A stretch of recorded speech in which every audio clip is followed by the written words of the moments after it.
Is this my beverage? Are we wrong?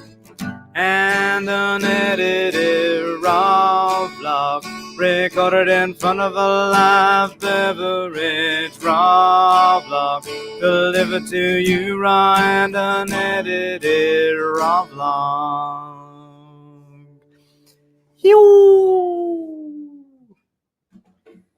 Hey, welcome to Raw Vlog number 60 over here on the Airhorn Podcast. I think most of you are familiar with this, but if you're unfamiliar with the Airhorn Podcast, not Airhorn channel, if you're unfamiliar with the Airhorn channel, it is the companion channel to the MTB ALAN channel. And I do my more talky, kind of interviewee, podcasty, live, raw stuff like this over here. And then keep all the writing footage and reviews and all that stuff over on the MTB ALAN podcast channel. I keep calling it a podcast. In any case, I don't really know what we're talking about today. Also, normally these things are done on a Friday morning. I thought I would see what would happen if I were to do this in the evening. I started doing this live just a little while ago. What's up, Michael Lowe, Grant Hogan, and David Landrigan? Were you tapping on your microphone to see if I was here? And hey, Kenny Vetsurka.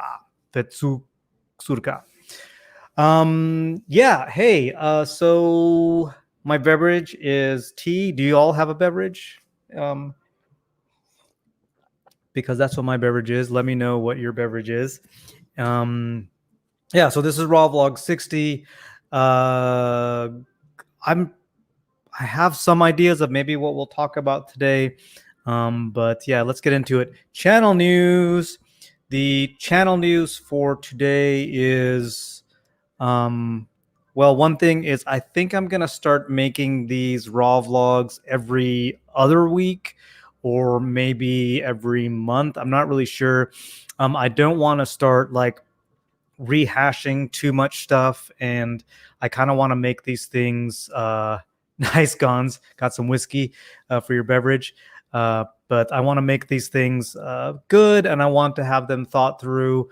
For whatever reason, having a format. Those of you who don't know, we used to do this in the truck on the way to getting my morning coffee. I'd get my morning coffee and then I'd go to work. And then I would like post it that morning. So those of you who are unfamiliar with that, like that was kind of the format of it, and it made it nice and tight. It was almost like if I made a certain turn on a certain street, I knew like where I needed to be in the podcast. But now, we're in this very different situation, and I want to just kind of maybe take a little bit more time to craft this. So I don't know if you mind. I think I might go to every other week if I can keep track of every other week. Kenny, you're drinking water. That's okay. You're on the East Coast, so you're doing late night chores while the house is asleep. Sweet. What is it, like midnight over there right now? It's like 7 here. Is that 3-4 hours? Yeah. Noon Dog says, come to Northern California, North Star, Sierra Nevada, Pale Ale is what you're drinking. Yeah, I do need to get up north. There's all kinds of places to go up there. I know North Star seems pretty rad. It's definitely on my list. Do I have any other channel news? One thing I'm working on for this Monday is I've got 2 videos. One I'm missing a little bit of content for, trying to put that together. The other one is I went and spent a weekend up in Big Bear. It was like things that slowed down a little bit at work. It was just that kind of general time when people would take vacation, and took a couple of days off. So I had 3 days up at Snow Summit, and I filmed every day. Kelly filmed one of the days. And when I got home, I ended up with like precisely 100 clips from my stay at Snow Summit.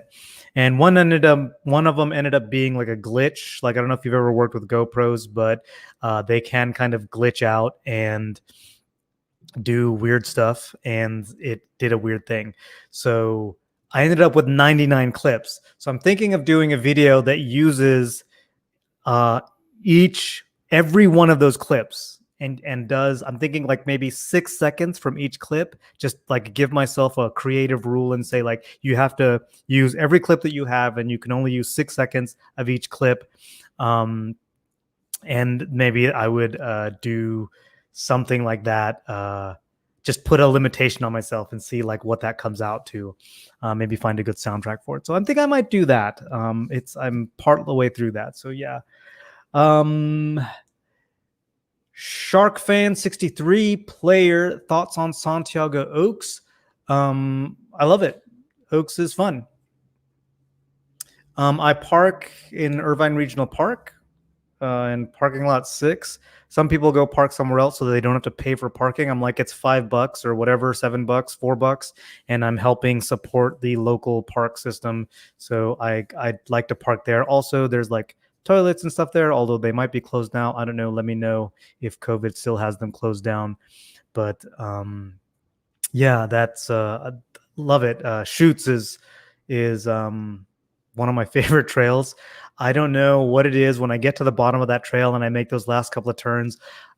Brain is gone, and I'm just laughing like a total idiot. That's how I know it's been a good ride. Sean Evans, lol, film much? Yeah, somebody was giving me a hard time about the fact that I film a lot. I have filmed, unless the camera glitched, which has happened a few times, but since I got the Hero 7 Black and the chin mount, which was a while ago now. I think I got the Hero 7 just before I took my trip to Santa Cruz. I think I could actually look up when that was, but yeah, I've recorded pretty much every descent that I have done since then. So yeah, and Michael, though, thank you. I really appreciate that. I've been working on that craft for a while now. I know many of us start with just like doing the POV footage, and I like to tell stories, and it's a nice way to tell stories. Thanks, Sean. Oh, nice. So, Sean, you made your chin mount based off of mine. Did you use Sugru, or what? Did you do something else? I know I used the 3M kind of sticky thing that you can get as GoPro adapters or whatnot, and that worked okay. It just wasn't very pretty, and I like things. I like my kit to look nice. That's actually why I have the Access dropper seat post on my bike. I want to get that Access shifter as well, because then it's just one less cable. That's channel news. Channel news.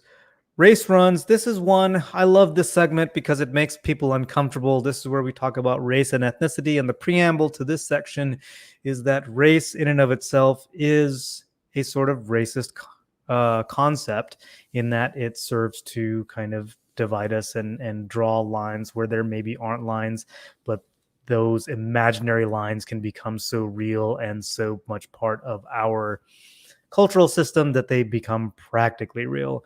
And I think the thing that's kind of been in my head recently, you could probably imagine why, but I find it interesting that when somebody of a person of color, a Black person, an Indigenous person, or a person of color ends up in a place of excellence, they're either thought of as, one, an exception to the rule, or two, not really that shade of color that we see them as, black, brown, whatever. Like they're not really Black or African American if they're in a certain position, or they're not really whatever. And I find that's a really interesting thing. I think we've, or the exception thing, it says something about kind of how we see ourselves and our race and ethnicity. And I'm thinking specifically about like,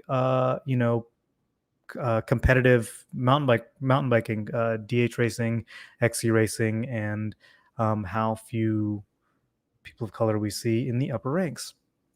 So yeah, that's that. That's race runs. Stuff I forgot. I don't know if there's stuff I forgot. I usually have notes on it. I'm checking my notes. No, I think we pretty much got through everything. Yeah. And yes, Sean Evans drilled through the plates and zip tied it. Lol. But the position of your chin mount is boss. Thanks. You drilled into your helmet? That scares me. Um, Actually, I forgot to see if there are Stoke of the Week. I need to check my comments from last video and see what we got. Comments and see if we got any Stoke of the Weeks. Did I get any? Y'all didn't leave any Stoke of the Week from last week. You're supposed to leave your Stoke. Was nobody stoked? There was nobody stoked this last week. Don't tell me nobody was stoked this last week. If you were stoked for something, whatever it was, put it in the comments and I'll read it out. Normally, I make you do your homework and you have to do it afterwards, but yeah. GoPro plate, not helmet. Okay, good, Sean. Don't drill into your helmet. I've had people say like, Alan, why are you using Sugru? Why don't you put like some bolts through the helmet and mount it? I'm like, no, metal hardware, no. Noondog asks, how was the overall reception of your distance video? Very good. Thank you. It was healthy for our significant others to watch. I got that actually a number of times. People were like, I showed this to my buddy or my significant other or whomever to like show them like, no, this is what it's like. I was really surprised at the reception of that video. It was one of those ones where I kind of like went out on a limb and I revisited kind of where I come from with these kind of things. Like I come out of, I used to write a lot of poetry. I wanted to be a fiction writer when I was younger, and I just didn't have the staying power for it. I did write a screenplay at one time that was probably one of the most boring screenplays there ever was, but probably would have done not well in the 90s. But it was kind of scary for me to put that out there because it was not kind of, I think, what most people put out in their YouTube channels. But the reception was really good. I was really surprised by that, and it really made me happy that people appreciated that. Derek Cross, the new spot at 48, really enjoying your content. Thank you. Was that your Stoke of the Week? The new spot at 48? Let me know if that was your Stoke of the Week, because that's what it sounds like you're saying. But if it is, cool. I don't know what that means at 48. Unstoke of the Week, it's 100 degrees. Oh yeah, Vegas Mike, 1904. Yes, that's one thing. I normally don't talk about the weather, but it has been freaking hot. It's been like, we're hitting like record temperatures right now. And now we've got a bunch of fires. I don't know of those of you who are in California. If you're in Central and Northern California, I hope you are safe. I hope your homes are safe. I hope your families are all right. I know there's some nasty stuff going on, and we've got one here local in San Bernardino too. It's just, yeah, not stoked, but heat stroked. Yes, nice, David. Somebody asked what I do for a living. Chad Beckstrom, what do you do for a living to support your MTB habit? I like how you like to support your MTB habit. Well, along with supporting my MTB habit, as well as my daughter who's in college and paying a mortgage and all that kind of stuff, I'm a designer and developer for a software company, and the company works on, it's called Geographic Information Systems. So we, I'm sure a lot of you have seen a lot of the COVID maps. Those maps or dashboards and maps, a lot of those are built on the technology that my company, the company where I work, is built on that technology. Yeah. Okay, here's a stoke. Michael Lowe, I'm stoked this week because I installed an angle headset and slackened my head angle from 67 to 65 degrees. Nice. The bike grips even better now, I bet. Did you change your travel or anything? What bike was that? I'm curious about that. Any products? Gons 1973. Gons, is that the year you were born? Any products you want to get your hands on but not willing to shell out the cash? Question mark. I'm always interested in what catches people's imaginations. But that I'm not willing to shell out the cash. I mean, right now I'm not willing to shell out the cash for that access shifter, but I guess I'm saving money for that. Um, the Fox 38 fork, I would really like to get one of those on my bike. Um, I I definitely notice the flex in. I have a 30 Fox 36 on my Bronson, and I definitely notice the flex on that fork when I'm riding. It doesn't like that doesn't cause a problem, but I remember when I went uh, with I don't know, this maybe not the same thing, but when I went to carbon wheels and got a much more like kind of precise and solid feel out of those wheels, how much of a difference that made. I just can't imagine what it'd be like to have a super stiff fork. Um, boom, boom, boom. Uh, Kenny, oh, I you use GIS at your job. Nice. What software? Geez nuts. Yo, Alan, I just got here. How is Blue Steel? I met you up at Summit a month or so ago with a few of my buddies. Right on. Blue Steel was really fun. It was actually had a lot more footage. It was longer than I expected it to be.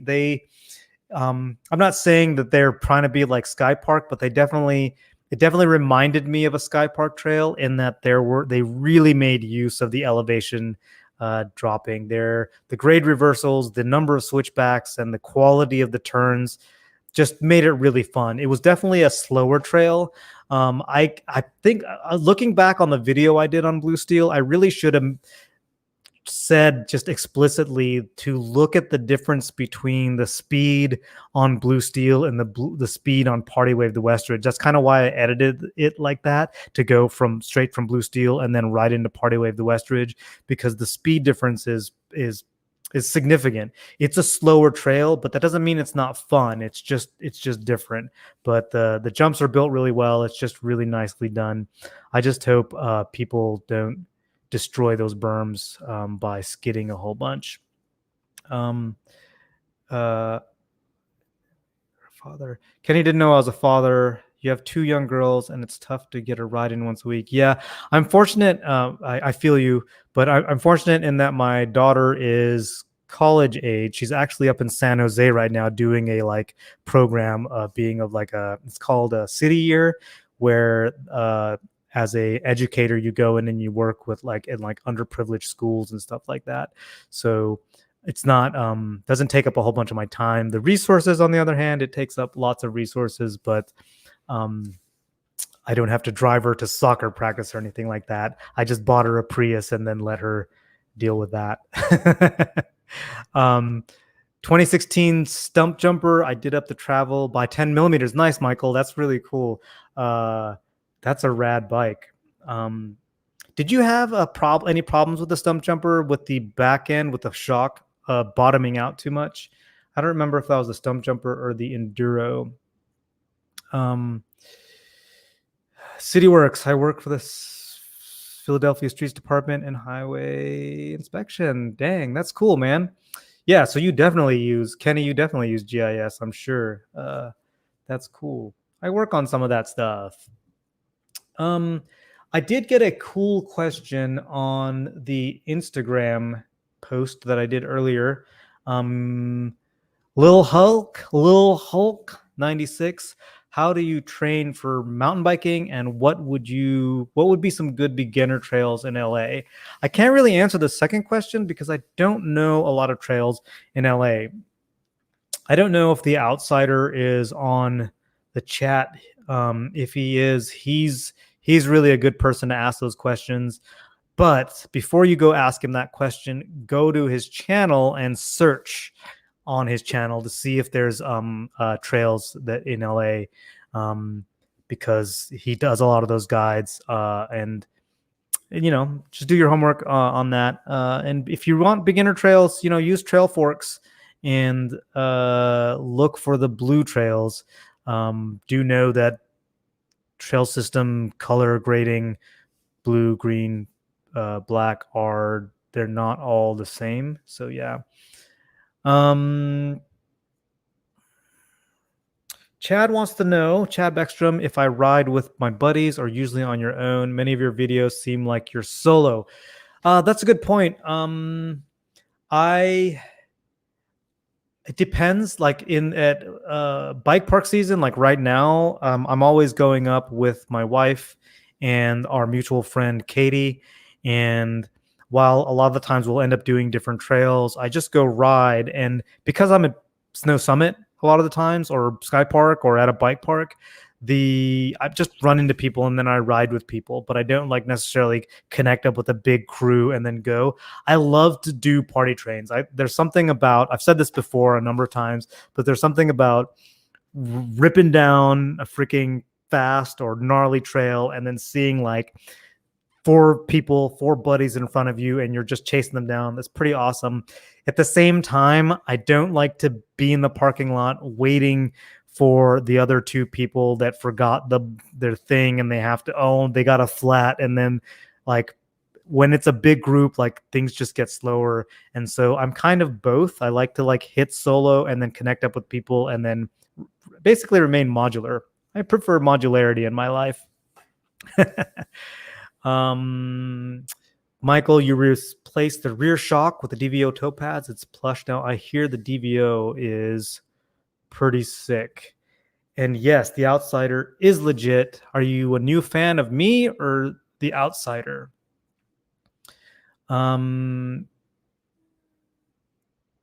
Geez, nuts. I think maybe do you have any ideas for parts that could make my what? Did you hit enter too soon? What up, LG man?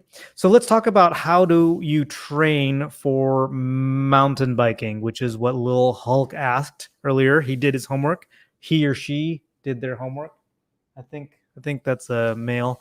Well, okay, so I'll tell you what I do. I do CrossFit, and the thing that people get weird about CrossFit because of there was so much bad press and so much craziness. But here's the thing. I'll give you like specifics for mountain biking, but here's the thing about CrossFit. It is all it is a strength and conditioning. Let me try to get there. All it is a strength and conditioning program. Okay. So this is the CrossFit homepage, the home site. Let me accept their cookie. And you can see here that they post workouts daily. This is Friday, right? Thursday. And you could go for free. This doesn't cost you anything.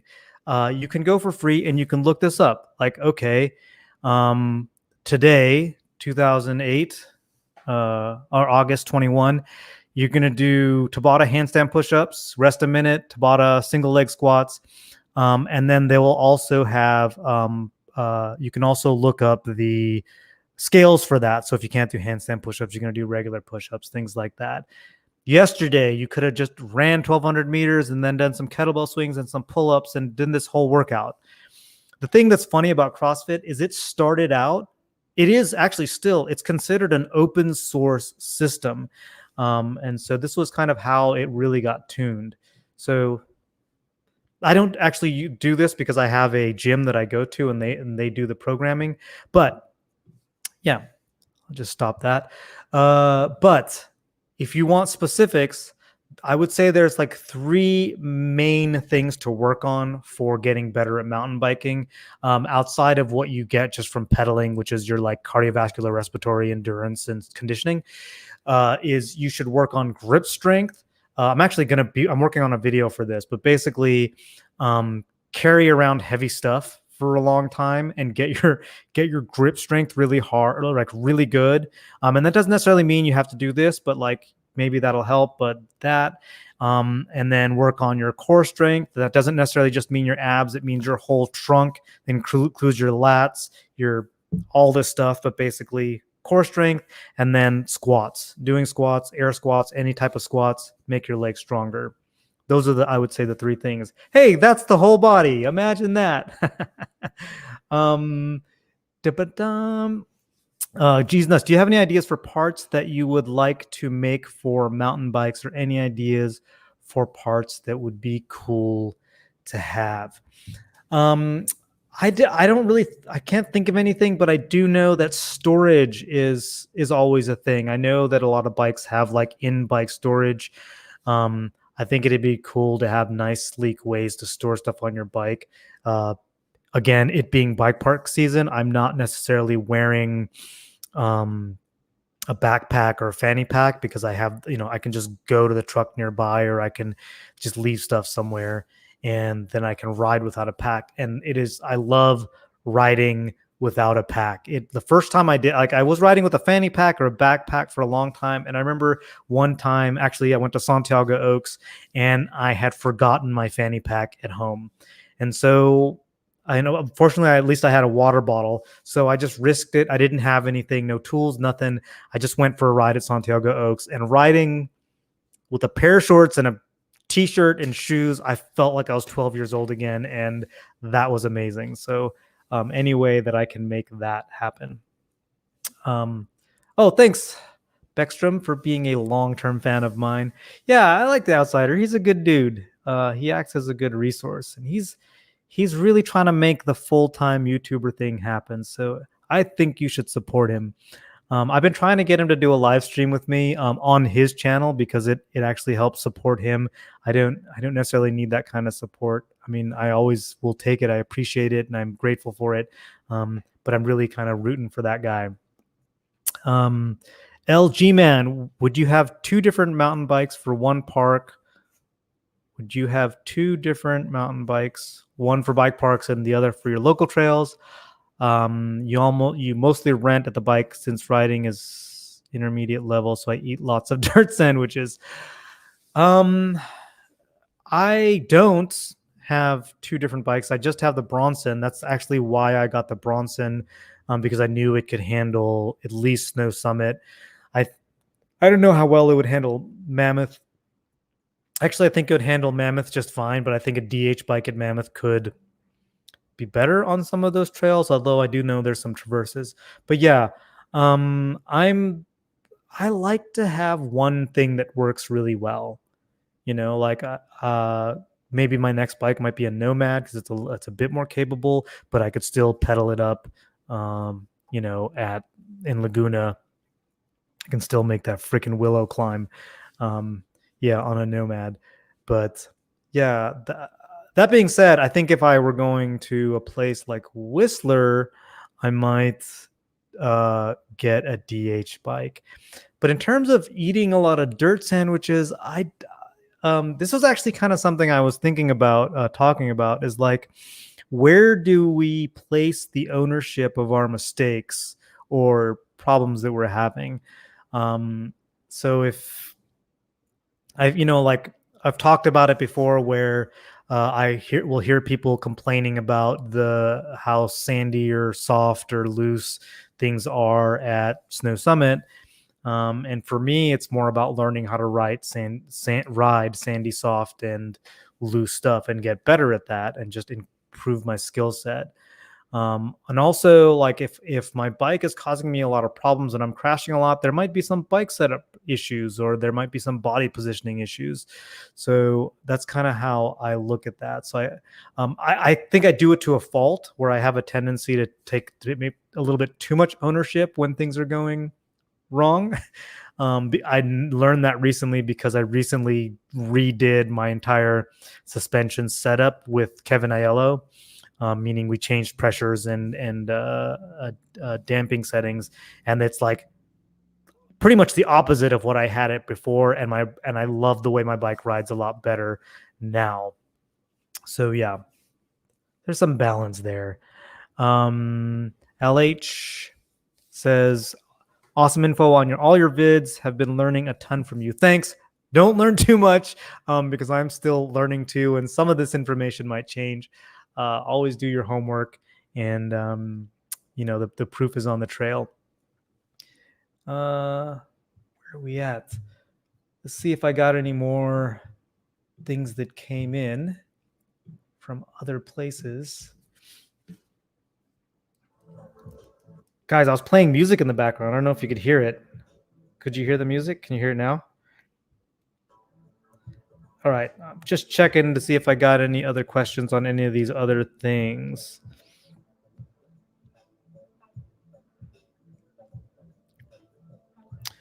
I sometimes get questions about my ethnicity, and I'm let me know if the music causes any issues in the background, if it's weird. But I have occasionally gotten questions about my ethnicity, and I'm always a little bit reluctant to talk about it.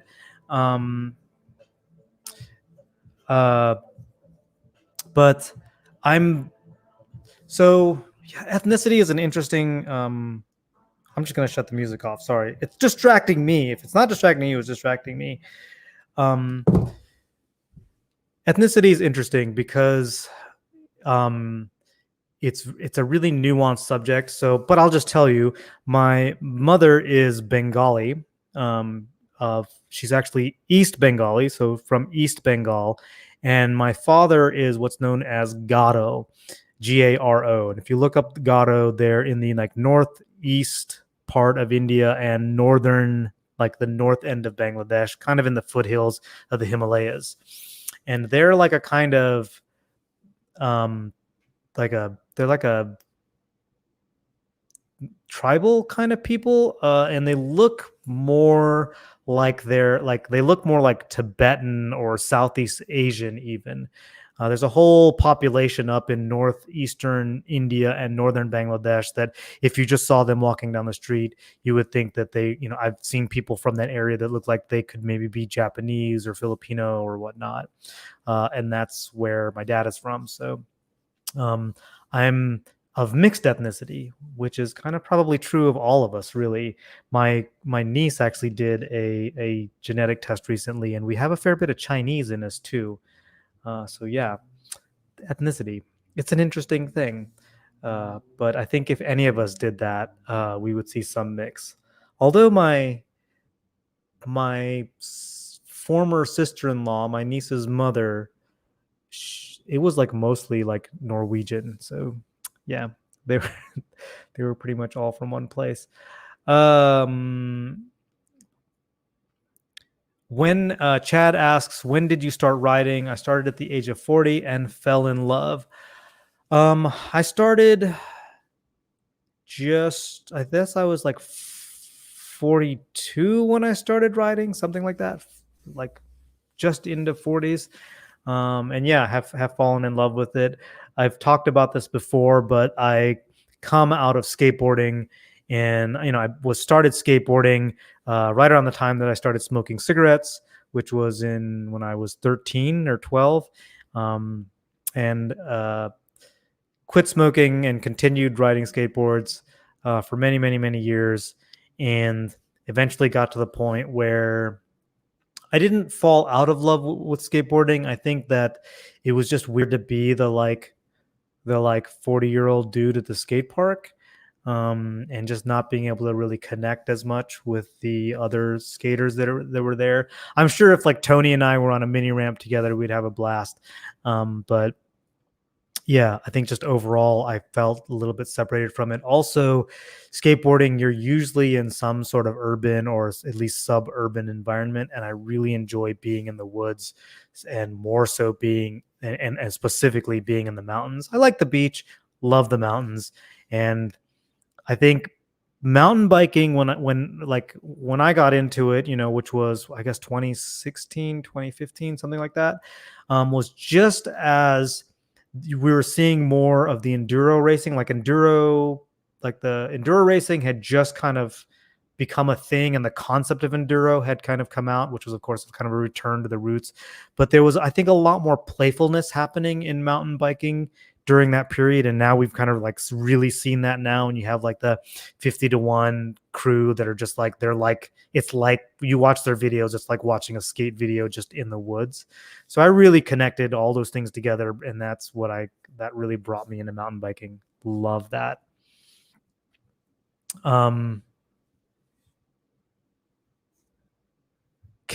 David, you can't hear anything over these voices. What do you? Are you okay? Did you do your meds? So Al H has a question. Saved for a while and purchased a carbon 29er, but you're 5'9". The bike feels super heavy. Should I have gotten a 27.5? I wouldn't necessarily associate wheel size with the weight of the bike. Yes, there's more wheel, but if it's feeling heavy, there's maybe a lot of other things. It also depends on what you mean by feeling heavy. If it means that when you go to pick it up and put it in the back of your truck that you're like breaking your back, that's one thing. If it's how it feels on the trail, that can be setup, can be just your bike setup, your suspension setup. So yeah.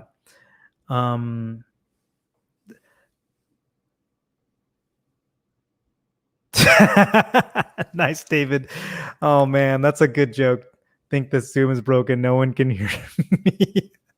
Man, that's such our reality right now, right? Like so many of our interactions are through a screen.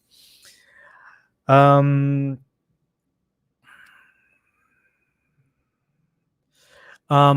Mike 1904, ownership of mistakes is good. I rode in Mammoth last weekend and almost lost it on a berm. It was super soft, deep kitty litter. You wanted to blame it on the berm, but you really just came in too fast. Yeah, that's really cool to hear that. Yeah, I kind of just see that so many times.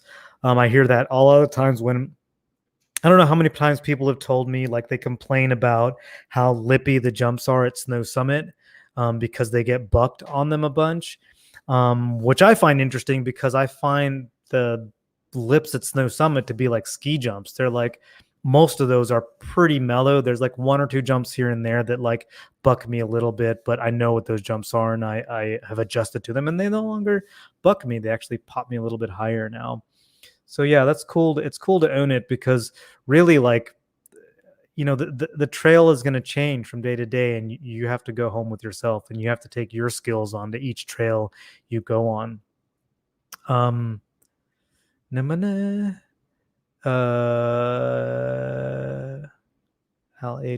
how it feels on the trail. I guess that's kind of what you're saying when you said trail. It feels heavy on the trail. What's up, MTB Rad Dad? I think Javi says, if you were to ride a 29er, what would your poison be? Mega Tower, because it's a Santa Cruz, I guess. I've actually never ridden a Mega Tower, but they just look like a blast. The 29er that I have ridden that I had fun on was the Scott Ransom, and the only issue I had with that was less to do with the bike. Well, I'll tell you what my issue was in just a second, but I did get some butt rub on the back tire when it got steep. So I think like geometry can fix that a little bit. Riding style can fix that a little bit. And then also mulleting, it can fix it a little bit. The thing I'm not super stoked on with the Scott bikes is like all the cables with all the lockout stuff. I would have to get used to that. I was trying to use that on the Scott Ransom, and I never lock my suspension out, but I was like, well, I've got the switches, I'll do it. And I'd be halfway through a descent and realize I was like half locked out. Nice thing is you can just flick the switch and unlock it. But yeah, I guess like I would probably stay within the Santa Cruz family and I would go for a high tower. Because I think the next bike I'm kind of looking at, if anything, I'm not really looking at another bike, kind of always looking at another bike, would probably be something like the Nomad. Marco Polo MTB, the editing software that I'm currently using. Thanks for the compliment. I'm currently using Premiere Pro. I've been in the Adobe Creative Suite for many years, so I'm really used to it. That being said, I think the fundamentals of editing are software independent. Knowing how to do cuts, knowing what type of transitions to use, when to use them, and developing a style, I think is just kind of independent of your software. But that's what I use. and I pay the cloud fee for that. I like it because it integrates with After Effects and Photoshop and all those kind of things. There's times when I like make my own graphics in like Photoshop, and then I import them, and then I'm like, oh, I need to fix something, and then I can just jump over into Photoshop, fix it, reflects itself in Premiere without having to render anything or whatever. Um, LG man, what's your current tire setup? Assegai in the front, Minion DHR in the back.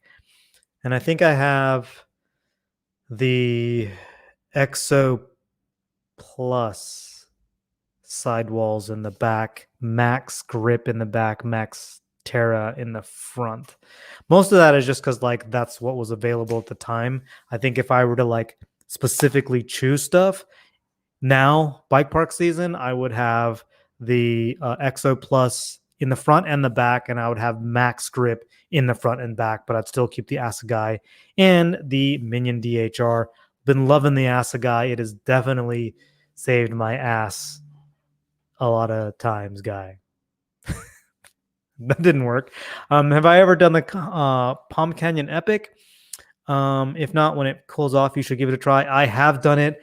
I think it was one of the first. It was the first epic I did, and it was amazing. It was during the Super Bloom back in 2017. I'd have to look it up. But me and my first mountain biking buddy did that together, and it was epic. It was amazing. I loved it. The water was just flowing. We had to do a stream crossing. There was flowers everywhere. The temperature was perfect, and we survived. We even had mechanicals. The whole thing. It was great. Ask guy. That's funny. You got flagged with the ask guy comment, but I gave it to you.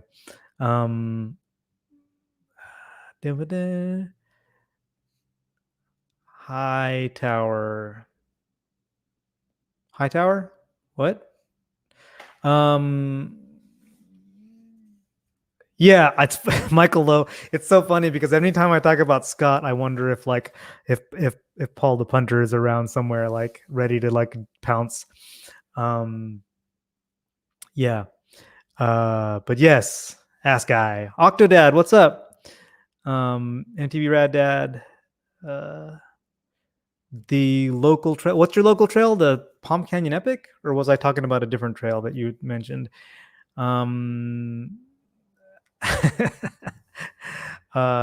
Any plans for more professional training instruction? It's something I'm thinking about, even though I've been riding for about 42 years. Gons, I do plan to do more. I'll probably connect up with Kevin Aiello again or do something else. I have been looking at Ryan Leach's stuff. And the thing that's nice about that is I can kind of do it on my own time. I just need to find a place to practice some of that stuff. And you said you've been riding for a long time. And I think like that's the thing about coaching is like a good coach can come to you at any skill level and see where you need to improve. There's a thing that's called, and I think this applies in any sport, in any discipline. There's a thing known as the coach's eye. And the coach's eye is the ability to see the fundamentals of any movement and movement pattern and see where what you're doing can be optimized for what you're wanting to do, or maybe even making you aware of stuff that you're not aware of. Boop, boop, boop. Palm Canyon Epic. Yeah. Okay, cool. Mr. MTB Red Dad. Pedra Mubed, I passed you super fast in my latest video in Snow Summit. In my latest video? Where did I pass you? Where's my bike park manor? My manor? Bike park manor? Like my big bike park house that I live in with servants? Yes. Passed you super fast in my latest video. That's the Blue Steel video. Did I pass somebody in that video? I don't remember. Yeah, let me know when that happened. Curious about that. Yes, in the Palm Springs area. Got it. Cool. There's some rad trails out there. Yeah. What do you think of Lockdown Crankworks? I really wanted it to be cool, but I felt like there was like so many like glitches, or not exactly glitches. It was just like the coverage just seemed kind of weird, and it was like it was hard for me to put it together. And I hate to say this, maybe this is like nitpicky, but the thumbnails didn't let me know what was going on. Like if I were looking at my feed and I could identify like, oh, this is part of the Crankworks like social distancing show thing, then I could like easily like get through it. But it felt, yeah, I was excited about it, but like I felt like it was just kind of hard to do. Bedroom. You're just kidding. uh uh when are you doing a subscriber ride? Asked Ali H. Well, we're gonna have to go pre-COVID with that. I would love to do one, honestly. And tell me what y'all think. Tell me what y'all think about doing either a membership on YouTube, because I'm actually I have memberships enabled on YouTube, but I haven't turned it on, because if I did memberships on YouTube, I'd want to give you something extra. I'd want to give you something a little bit more. And right now I don't have a whole bunch of like time resource, but I could maybe do like stickers or like the little emoji extra credit emoji stickers. I don't know what they're called, but like they show up in your comments and stuff like that. I don't know if I could do early releases, but I was also thinking about Patreon. I'm not really sure, because I do spend a fair bit of additional resources to make this YouTube channel happen, and I sometimes wonder about like finding ways to make it so that it kind of like pays for itself, and then it just hopefully it'll just make the channel that much better, make the content that much better. Yeah, but yeah, we're not gonna do no group rides for a little while.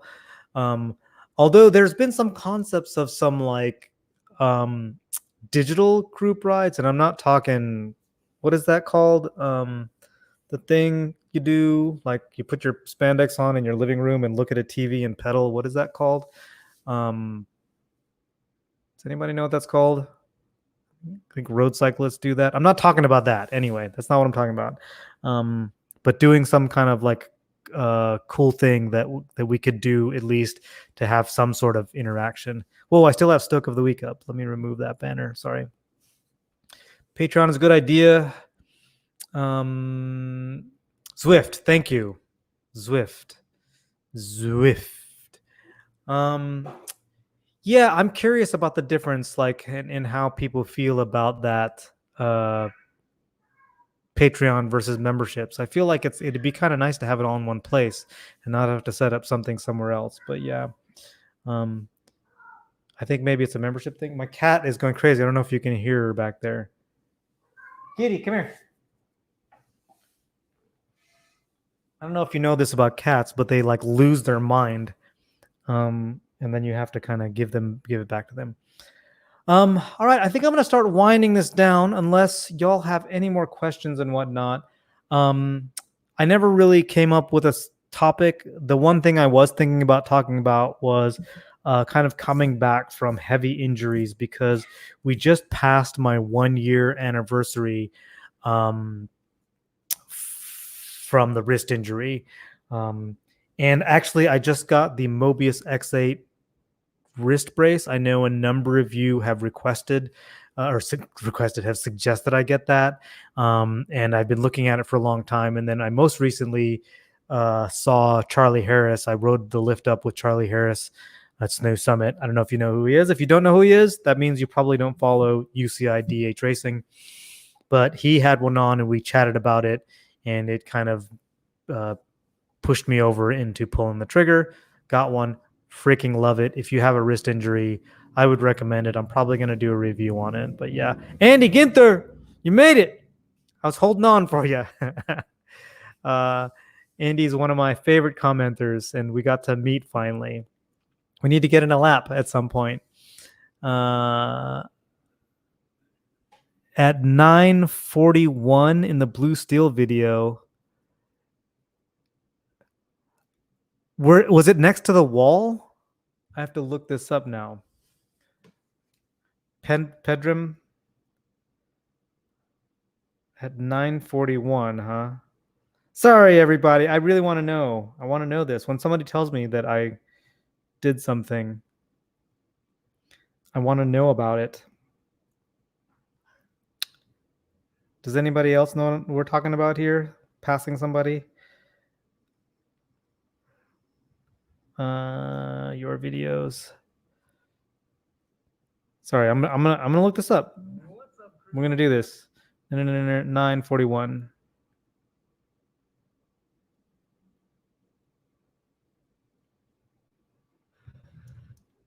9:41. I'm on Westridge at 9:41.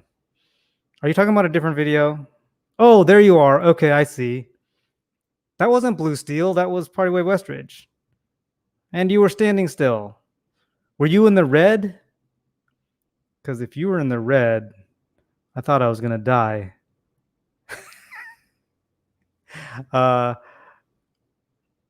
No, I saw you guys. Pedram, were you in the red in that one? Because if you were, I thought that you were gonna start going in front of me, and I thought we were gonna die.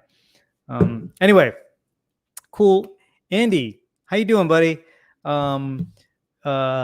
Just so a little story about Andy. Andy and I often have really good conversation in the comments. I always love Andy's comments. And recently, I don't know how long ago it was. Was it 3 weeks ago? I was going to be up there, and then Andy was going to be up there, and we just kind of like exchanged messages back and forth a little bit, and I got to like hang out for a little bit. It was kind of a little bit sad because there was some drama going on with the family, and I had to like be on the phone for half the time, but it was like really cool. I always like meeting you all on the trail. It's always cool to just kind of say hey, and also it's just rad when there's a good connection there. Yeah, Pedram, you started going, and I thought like you didn't see me or something. I was coming in fast, and you started rolling, and I was like, we're gonna die, but we were okay. Yeah, I hope you made it down the rest of the trail okay. Yeah. All right, y'all. So I think we're getting kind of to the end here. I really appreciate everybody showing up. Long day of work, but stoked to get to drop in. That can be your stoke of the week if you want. MTB Rad Dad, hitting Sky Park Sunday. What do you feel like better, Sky Park or Snow Summit? What do I like better? Snow Summit. I mean, I love Sky Park. I love what they're doing. I guess I'm just kind of the guy that likes the speed and sizes of the jumps. I like just the big bike park stuff. I just love that stuff. That being said, Snow Summit lifts only run for a few months during the year. So it's for me, Snow Summit Bike Park is a limited resource. Sky Park, I've got that all year. So I've got the rest of the year. So when Snow Summit is closed, I'm in love with Sky Park. There's also something about Sky Park closer, like more into the fall, into the winter, when it's like wet, foggy, and you go up there and it just, I kind of like Sky Park better when it's like cold and rainy there and I have to wear like a jacket. I've been up there days where I'm like wearing like a full-on hoodie because it's so cold. That's how I like Sky Park. So I kind of like both of them. See you, Michael. Yeah. Yeah, you got to review my video on Neverland Jump Line. If you've not hit it, videos don't do it justice. Those lips are kind of kicky and it's a trail that if you do at trail speed, it should take you only about 90 seconds to do. Although it's probably a little bit slower now because they changed it some. Yeah, easy math can do that. Totally true. But yeah, like I have a pass at Snow Summit, so it's really easy for me to go up there. And then also, like a lot of us that have passes, we don't mind going up for like part of the day. I also live pretty close to Snow Summit. Yeah. What's up, Big Wes? You made it. Just as we're getting ready to shut it down. Yeah, everybody, thank you so much for showing up and for giving me questions and for giving me stuff to talk about because I didn't really have a topic. But yeah, like I said, if you didn't catch the beginning of this in channel news, see ya, Gons. I might start doing the raw vlogs every other week, just so that we can kind of store up a little bit more content for it. We'll see. I'm enjoying the live version of this, so and then we also might start doing it in the evenings if I can convince my wife to let me let me do this and take up half the house. So yeah, again, I keep trying to go. Everybody, thank you so much, and we'll do this again sometime. Again, if you see me on the trail, give me a shout out, say hey, give me a fist bump or a dist bump, and maybe we'll get in a couple of laps together. And with that, see you next time.